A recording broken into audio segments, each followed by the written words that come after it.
దైవజనులు ఇద్దరికి వందనాలు. మీ కూడి వచ్చిన మీ అందరికీ వందనాలు.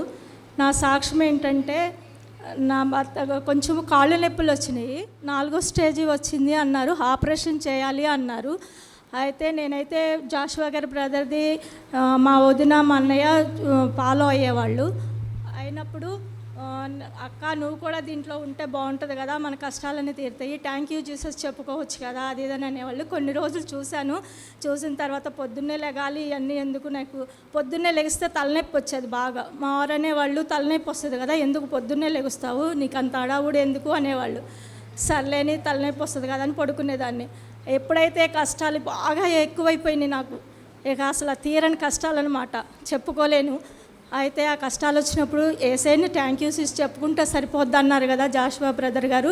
అలా చెప్పుకుంటే కష్టాలు తీరిపోతాయి కదా అనుకొని చెప్పి మా బాబు విషయంలోనే చాలా అయితే జరిగింది. అయితే గొప్ప దేవుడు కాబట్టి మా బాబు విషయంలో గొప్ప విడుదల వచ్చింది.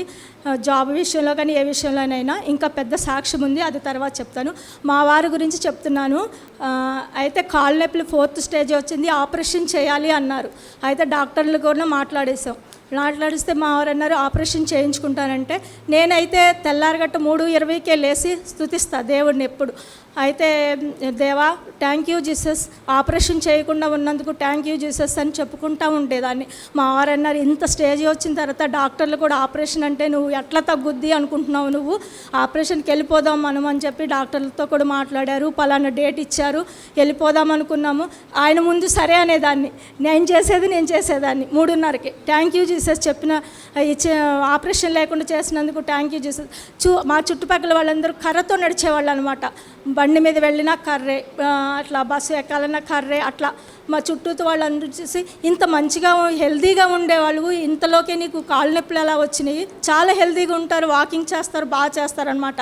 నేనైతే వాకింగ్కి వెళ్ళేదాన్ని కాదు. పొద్దున్నే ఎలా లెగుస్తావు, వాకింగ్కి రమ్మంటే నువ్వు రావు, కానీ దేవుడి దగ్గర సన్నిధిలో మట్టుకు పొద్దున్నే లేచి నువ్వు ప్రార్థన చేస్తావు, ఎలా సాధ్యమవుతుంది నీకు అని అంటారు.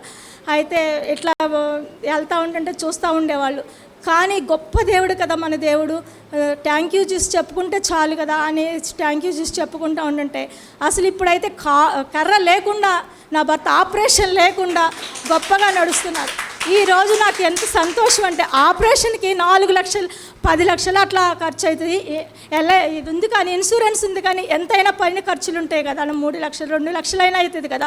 ఆ ఖర్చు లేకుండా దేవుడు, ఇంత గొప్ప దేవుడు మనకుండగా మీరందరూ కూడా ఉదయమే లేచి థ్యాంక్ యూ చూసి చెప్పుకోండి. ఎందుకు జరగవు గొప్ప కార్యాలు, ఎన్నో అద్భుతాలు చేస్తాడు దేవుడు మన విషయంలో. నేనైతే ఒకే పట్టుదలతో ఉన్నా ఇప్పటి వరకు కూడా. అయితే 1 సంవత్సరం నుంచే చేస్తున్నా నేను. దేవా మా కష్టాలన్నీ తీరుస్తున్నావు దేవా, నీకు వందనాలయ్యా అని చెప్పుకుంటా ఉన్నా. ఇంకా ఎన్నో కష్టాలు ఉన్నాయి, అవి కూడా తీర్చేసినందుకు దేవునికి వందనాలు, దేవాతి దేవునికి వందనాలు. ఈ చిన్న సాక్ష్యం దేవుడు దీవించును గాక.